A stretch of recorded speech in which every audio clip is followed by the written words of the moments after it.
मोनसे गोदान आपडेट लानानै फैदों आं नोंथांमोननि सेराव। बे गोदान आपडेटानो जाहैबाय मा जोंनि बिटिसिनि दानि सिएम मानगोनां प्रमद बर' सारनि मोनसे गोदान बिबुंथि। लोगोसे मानगोनां प्रमद बर' सारा मा बाथ्रा फोरमायदों नोंथांमोना कमप्लिट नायजोबानो जाबाय। लोगोसे दिनैनि सानखौथ' गासै बर' माहारिनि बर' फिसाफ्रा दिनै मिथिखाबाय जानांगौ, जेरावनोखि भुटान हादोराव बा भुटान हादोरनि जोबथेसालियाव गोबाव सम जोबनानै थानांनाय जोंनि 6 जन एनडिएफबि ब्रादार्सफोरखौ दिनैयो बै भुटान हादरनि जोबथेसालिनिफ्राय उदां खालामनानै लानानै फैदों। लोगोसे बिथांमोनखौ लायनो जोंनि दानि बिटिसिनि सिएम मानगोनां प्रमद बर' सारा गावनो थांदों।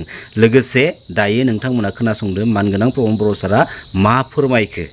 दिनै इन्टारनेशनेल डे अफ पिस हिसाबै मुलुगनां गोजोननि सान हिसाबै बेखौ फालिनाय जादों आरो बे फालिनायाव आसामनि गभर्नर बिथाङा गाहाय आलासि महरै बाहागो लाफैदों आरो बेजों लोगोसे गोबां नेशनेल लेभेलनि बा जोंनि रिजननि आलासिफोर बाहागो लादों आरो बेवहाय जोङो गुबैयै जोंनि आगुनि जायफोरा हाथियार दैनानै सोमावसारदोंमोन बिथांमोननि सोद्रोमा आरो 23 फरायसा आफाद आरो जातीय संगठन आरो गुबुन गुबुन स्टुडेन्ट बा गुबुन बाहागो लागिरिफोरजों जोबोद गाजा गोमजायै दिनै मुलुगनां जि गोजोन सान बेखौ फालिनाय जादों आरो गभर्नर बिथाङा बाहागो लानानै जोबोद मोजां माखासे बाथ्राफोरखौ बिथाङा बोसोन होदों। आङो बिथांखौ साबायखर बावो आरो बिनि उनाव दिनै गभर्नर बिथाङा बड'लेण्ड इउनिभारसिटियाव थांदों आरो दायो 4 बाजिनिफ्राय जोंनि सरकारनि माखासे हाबाफारि मावनाय दांनायफोरनि सायाव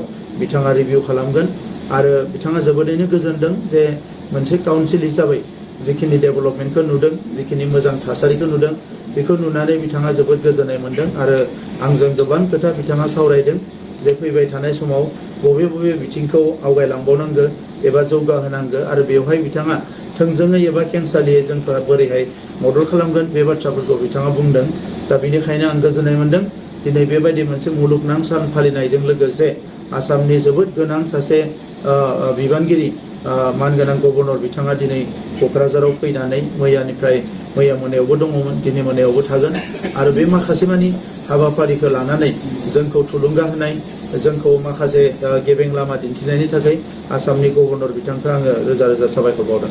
सार मैया बिदिनो भुटान हादरनिफ्राय भुटान सरकारा माखासे गोबाव बोसोरनिफ्रायनो बारग' एनडिएफबिनि दैदेनगिरि बिथांमोना बुंबाय थादोंमोन जे भुटानाव माखासे मानसिफोर दङ जेलाव बेखौ बरननांगौ आरो बेखौ लानानै मालाबा दिल्लीयाव मालाबा स्टेट गभर्नमेन्टजों सावरायबाय थानाय जादोंमोन आरो बे खामानिया आवगायां फासयां जाना दङमोन। नाथाय गेजेर ससेयाव बिथांमोननि माखासे अफिसियेलफोरजों जोङो सावरायदों, जोबोद सिरियासनो सावरायदों आरो जोंनि आसामनि चिफ मिनिस्टार बिथाङाबो मेसेज होदों।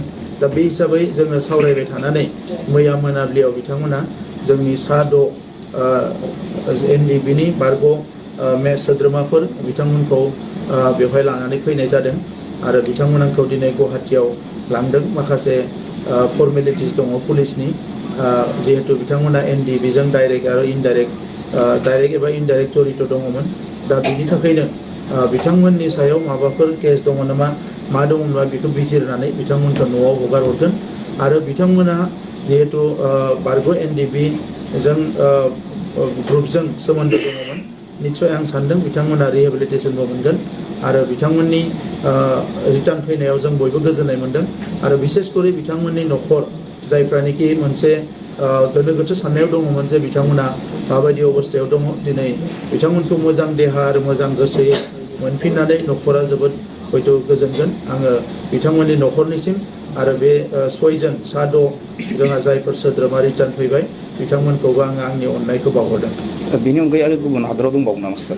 बिनि अनगायै सासे नेपालाव दङ होननानै मिथिनानै जोङो थांनाय बोसोराव नैबे बोसोरनिनो गिबि बाहागोआव जोंनि एमएलए लरेन्स इस्लारि बिथां आरो एमसिएलए माधव सेट्रि बिथांखौ दैथायहरदोंमोन आरो बिथांमोना बिथांखौ थांनानै लोगो हमनानै फैदों। नेपालनि जेलाव दङ, बिथाङाबो खम समनि गेजेरावनो रिलिज जागोन। बे जि मोनसे जेलनि नेमखान्थि बेजोंनो रिलिज जागोन, बेनिखायनो बे समखिनिखौ बिथांखौ नेहोनानै बरननानै लाना फैनाय जागोन।